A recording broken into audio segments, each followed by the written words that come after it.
Pernikahan tanpa cinta gadis desa. Bab 154. Dalam lamunannya itu, Jelita menjadi tidak konsentrasi dengan benda-benda yang ada di sekitarnya. Dia tanpa sadar menyenggol guci keramik di dekat toko Marbling Gold yang juga merupakan hiasan toko itu. Aduh! Jelita kaget. Tangannya berusaha menahan guci keramik itu, tapi dia terlambat. Guci keramik itu ambruk terlebih dahulu dan pecah berkeping-keping. Krak! Suara pecahan guci keramik itu lumayan besar, menarik perhatian beberapa orang yang ada di sekitar sana. Oh, sial! Jelita menggigit bibirnya. Saat itulah, Samba menoleh karena mendengar suara guci keramik yang jatuh. Samba melihat Jelita ada di dekat guci keramik itu, dan kedua kelopak matanya melebar. Jelita menoleh. Dia dan Samba saling menatap satu sama lain selama beberapa detik. Jujur saja, Samba merindukan sorot mata itu, pun dengan Jelita sendiri. Sudah cukup lama mereka tak saling menatap satu sama lain. Namun, Jelita segera memutus pandangan mereka. Tidak, ini salah. Sejak awal, Jelita seharusnya tidak menyusul Samba saat tak sengaja melihat pria itu di mall ini. Seharusnya dia fokus saja dengan kegiatannya karena memang itulah yang seharusnya dia lakukan. Para pelayan toko perhiasan Marbling Gold kelihatan panik karena salah satu hiasan toko jatuh dan pecah. Mereka mungkin takut kalau harus memotong gaji demi ganti rugi. Jelita peka dengan ekspresi para pelayan itu, jadi dia memberikan kartu namanya kepada salah satu dari mereka. Ada kontak manajerku di situ, silakan saja hubungi dia untuk minta ganti rugi guci keramiknya, ucap Jelita cepat. Dia harus buru-buru pergi. Namun, belum sempat dia pergi, Samba sudah lebih dulu menghampirinya dan menahan tangan Jelita. Hei, kamu nggak apa-apa? Tanya Samba. Dia melirik telapak tangan Jelita yang tergores dan meninggalkan bercak darah di sana. Tanganmu berdarah. Jelita langsung menarik tangannya dan langsung menyembunyikannya di belakang tubuh. Wajahnya kelihatan panik. Jujur, dia takut sekali. Dia takut Samba akan marah saat tahu Jelita diam-diam mengikutinya. Aku. Sini, perlihatkan tanganmu. Ada luka tadi. Jelita tetap menyembunyikan tangannya. Aku enggak apa-apa. Dia buru-buru mau pergi, tapi sekali lagi Samba menahan tangannya. Pria itu bahkan menarik tangan Jelita dan membawanya untuk bertemu dengan salah satu pegawai Marbling Gold lagi. Mbak, saya ambil dulu cincinnya, nanti saya kembali lagi. Pegawai Marbling Gold mengembalikan cincin Kiara. Samba memasukkan cincin itu ke dalam sakunya. Seketika, tujuannya untuk membeli cincin tunangan batal saat melihat Jelita. Kakakmu masih ada keperluan, kan? Lanjutin aja, ucap Jelita. Samba menggeleng. Nanti juga bisa. Hah? Samba melepaskan tangan Jelita dan berbicara sebentar dengan pegawai Marbling Gold. Dia bertanya soal ukuran.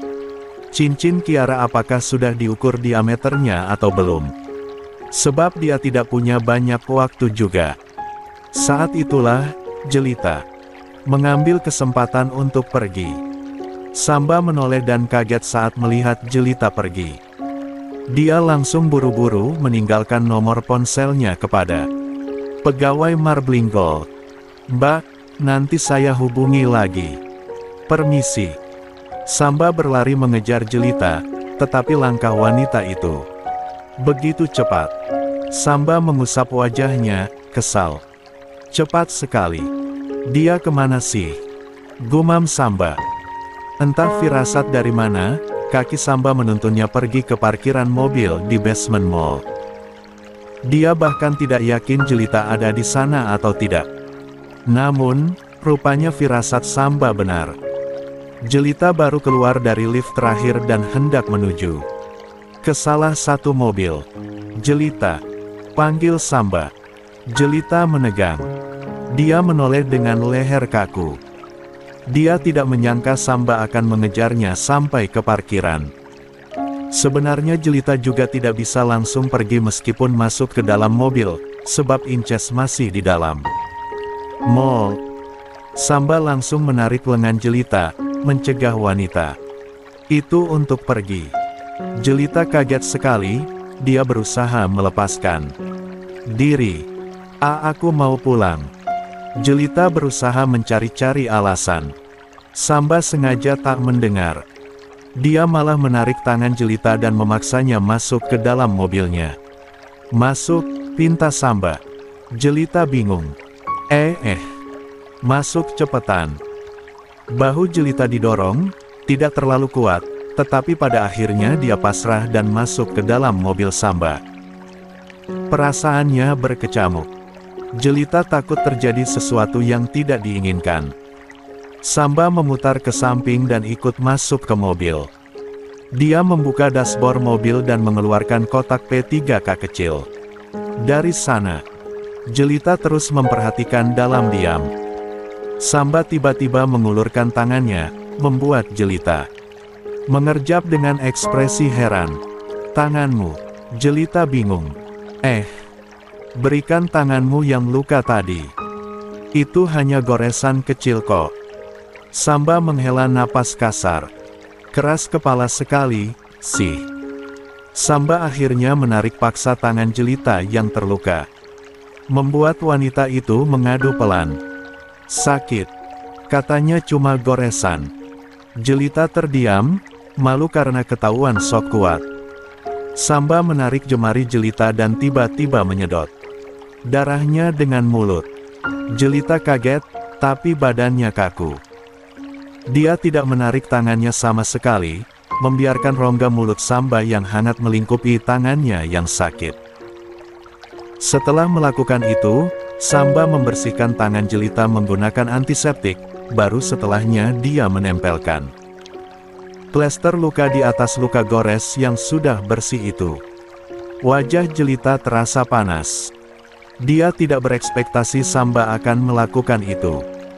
Masalahnya, terakhir kali mereka berinteraksi lumayan buruk. Jelita tidak mau termakan oleh harapannya sendiri. Dia takut menyakiti dirinya sendiri lagi. "Nah, sudah selesai," ucap Samba, puas dengan hasil karyanya. Jelita mengangguk. Dia terus berusaha memasang ekspresi datar meski sebenarnya jantungnya berdegup. "Gila-gilaan. Makasih." "Ya, sama-sama." Lalu kemudian hening di antara mereka. Jelita ingin segera keluar dari mobil Samba. Sungguh, dia tidak kuat dengan suasana kaku begini. Aku turun dulu ya," ucap Jelita setengah berbisik. "Tunggu, aku mau ngundang kamu." Jelita mengernyit. "Mengundangku? Untuk acara apa?" "Ke acara pertunanganku nanti malam minggu depan," jawab Samba. 6 hari dari sekarang. "Nggak banyak undangan sih, hanya beberapa orang saja karena masih tunangan," lanjutnya. Bibir Jelita bergetar mendengarnya. Sengatan rasa sakit langsung merayap ke area dadanya, menusuk dalam hingga ke relung hatinya. "Apa sih yang kamu ekspektasikan dari pertemuan ini, Jelita?" Batin Jelita mengasihani dirinya sendiri. Samba itu akan bertunangan. Melihat Jelita yang diam saja membuat Samba heran. "Kenapa? Tangannya masih sakit?"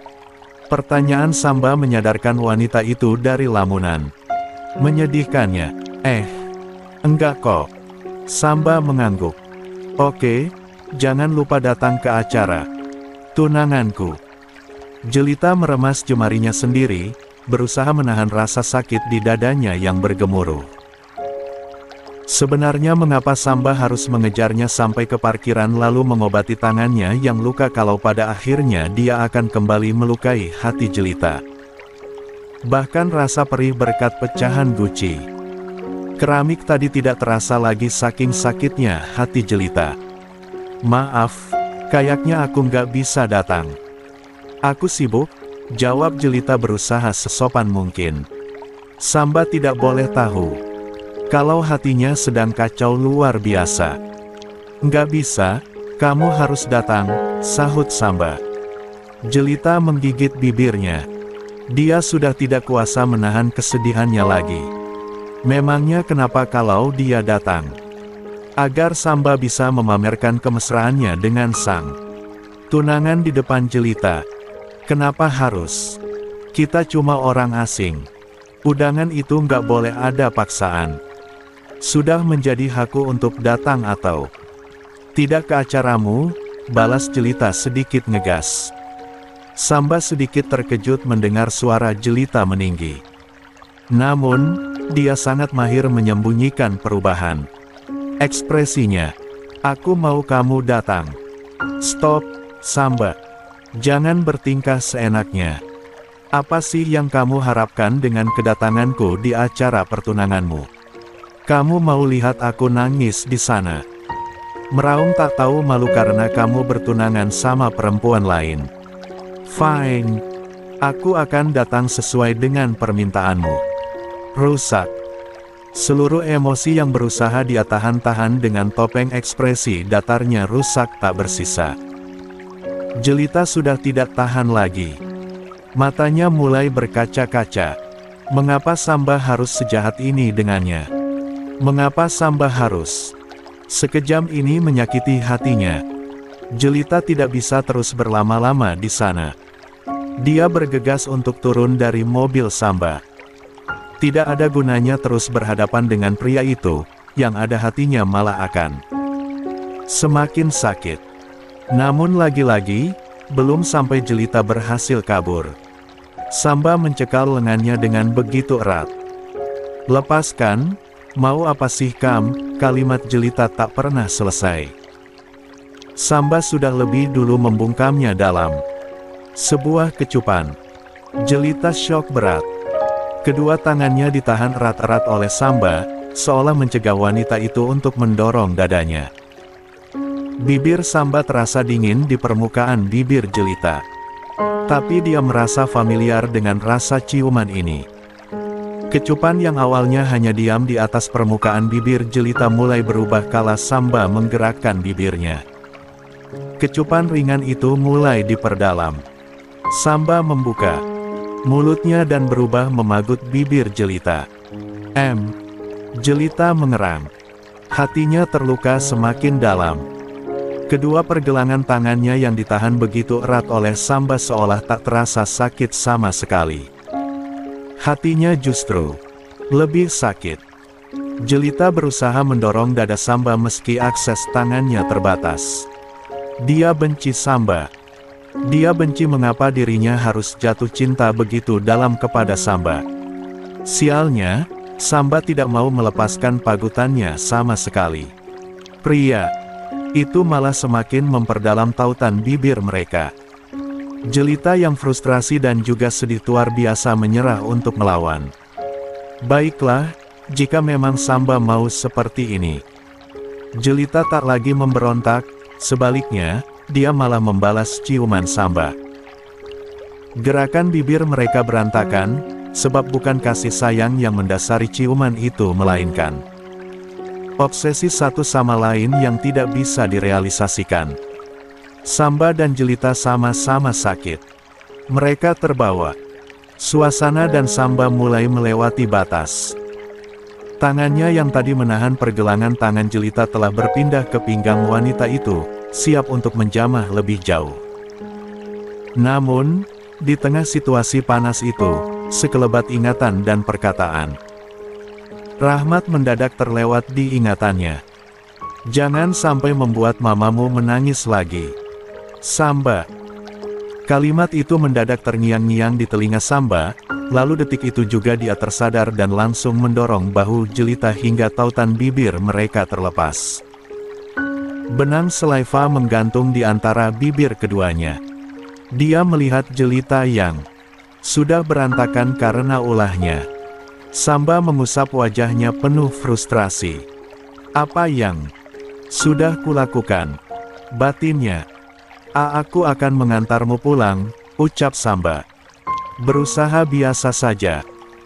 Jelita tidak menjawab dengan jelas, dia hanya berhampelan dan langsung membenahi rambut dan pakaiannya yang berantakan. Persetan dengan Inces yang masih di mall, Jelita akan mengirimi pesan kepada sahabatnya itu nanti. Sampai di parkiran apartemen Jelita, dia segera turun dari mobil Samba. Dia berusaha memasang ekspresi biasa saja. Meski sebenarnya masih sakit hati. Selamat atas pertunangannya. Aku nggak janji bisa datang karena jadwalku banyak, tapi akan kuusahakan, ucap Jelita setengah terpaksa. Sebab sampai kapanpun dia tidak akan pernah rela mengucapkan selamat kepada Samba yang akan bersama perempuan lain. Samba tak menjawab apa-apa, jadi Jelita berbalik dan pergi. Dia berharap Samba akan mengejarnya seperti sebelumnya, tapi rupanya harapan Jelita tak terjadi. Samba malah langsung melajukan mobilnya pergi keluar dari parkiran apartemen. Jelita patah hati. Dia berjalan cepat masuk ke dalam apartemennya lalu menutup pintu. Jelita menyandarkan punggungnya pada pintu apartemen lalu merosot jatuh. Bulir-bulir air mata yang menggenang luruh di wajahnya. Jelita menangis terisak-isak, terseduh-seduh. Acara pertunangan Samba dan Kiara akhirnya digelar di sebuah gedung mewah. Kiara dan Samba sama-sama tidak antusias. Sementara orang tua mereka justru sangat antusias dengan acara ini. Kiara terima jadi saja. Dari model gaun, cincin tunangan, menu pesta, gedung, atau bahkan dekorasi. Samba juga sama. Jadi yang sibuk selama beberapa waktu terakhir justru orang tua mereka. Orang tua Samba dan Kiara mengatakan kalau acara tunangan ini akan digelar dengan beberapa tamu saja. Namun, kenyataannya banyak sekali tamu yang datang. Samba bertemu dengan Kiara saat mereka berdua sudah selesai berdandan dan berpakaian. Samba tertawa geli melihat Kiara, sementara gadis itu merengut sebal. Apa sih bang? Samba terkekeh. Minimal pura-pura senyum gitu loh. Kiara menghela napas panjang. Susah, bang. Calon tunangannya abang sih bukan cowok yang aku taksir. Samba tersenyum geli. Sabar, cuma settingan aja. Lalu acara pun dimulai. Samba dan Kiara berjalan di depan seluruh tamu undangan. Sebisa mungkin mereka berdua pura-pura antusias dan memasang senyum meski berakhir kelihatan aneh. Samba dan Jelita melakukan prosesi tukar cincin. Di sana, Jelita juga datang. Namun karena dia terlambat dan berada di belakang kerumunan tamu undangan yang lain, Samba tidak melihat kedatangan wanita itu. Setelah acara tukar cincin selesai, Jelita baru menampakkan diri. Para tamu undangan mulai berbaris untuk menyalami Samba dan Kiara. Sementara kedua mempelai yang bertunangan harus menjaga sikap dan terpaksa senyum untuk menyembunyikan suasana hati mereka yang sebenarnya. Gila, katanya tamu undangan cuma dikit, kok banyak gini. Sih, bang, bisik Kiara. Bang Samba nggak tahu, Ra. Bang Samba aja cuma undang teman yang dekat-dekat, itu pun nggak semua bisa hadir. Kayaknya tamu orang tua kita. Bang Samba nggak kenal, emangnya? Samba mengendikkan bahunya. Beberapa ada yang wajahnya familiar sih, kayak rekan kerjanya papa, tapi nggak tahu juga namanya siapa. Kiara mendesah pelan. Ini yang tunangan siapa coba? Malah penuh sama tamu orang tua. Samba terkekeh pelan. Udah biarin aja, yang penting mereka senang. Saat para tamu mengucapkan selamat itu, Alarik juga datang. Wajah pria itu kelihatan dingin sekali ketika berhadapan dengan Samba, bahkan rasa-rasanya dia tidak sudi untuk mengucapkan selamat. Namun, tidak mungkin juga. Alaric akan diam saja, jadi dia mengucapkan selamat kepada Samba dengan gestur yang amat tidak ikhlas. Saat berhadapan dengan Kiara, ekspresi Alaric langsung berubah. Pria itu menatap Kiara yang memakai gaun berwarna pink pastel dan didandani dengan tiara kecil di kepalanya. Dalam hati, Alaric mengakui kalau gadis itu kelihatan sangat cantik dan lebih elegan daripada gaya berpakaiannya yang biasa.